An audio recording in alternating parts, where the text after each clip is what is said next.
And Philip with Workforce Wednesday. Today we're going to focus on one of the three hardest questions you're ever going to ask your employees. The first one is, how satisfied are you with your job? And then the other two, do you trust me and do you see a future with our company?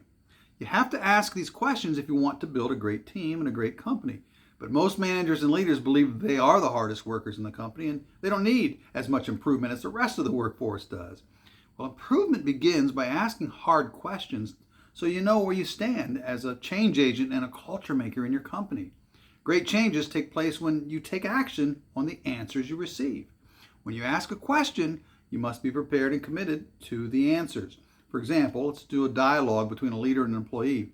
The leader might say, Cindy, you've been with our company for about a year now. How satisfying has your job been? Well, when I first started, I liked the work and the people, but as time went on, I noticed the company leadership had very little to do with us and communication's been difficult. The leader then says, if you've got any questions, you can feel free to ask me anytime. And the employee responds by saying, well, I appreciate that, but you're very difficult to find, and I don't really have time to walk away from a machine and track you down. So the leader says, well, why don't you text me or send me an email, and I'll be glad to get back to you as soon as possible.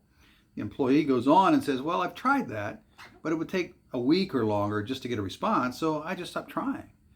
The leader said, well, I'm sorry about that, but what about your supervisor? Why don't you ask her?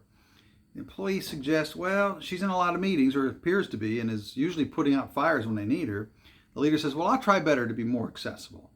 I appreciate that, but do you think your plate will get emptier long enough to just walk the floor a little bit more each day? The leader says, well, I'll do my best, but I can't promise anything because every day's so different. The employee says, well, thanks for asking the questions anyway, but on a scale of 0 to 10, my job satisfaction is about a 5 right now. And here's the hardball question, right after you hear that statement. Well, what can I do to get it to an 8?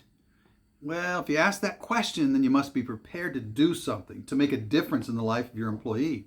If you ask the question and the employee sees no change in his or her job satisfaction, you're going to eventually lose the employee.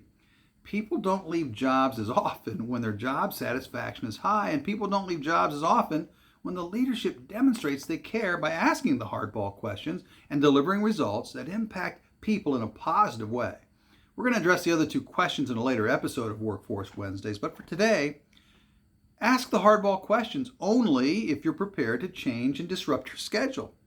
In order to get a stronger, more stable workforce, these are the hard questions every employer must ask and answer, or you'll continue losing your workforce.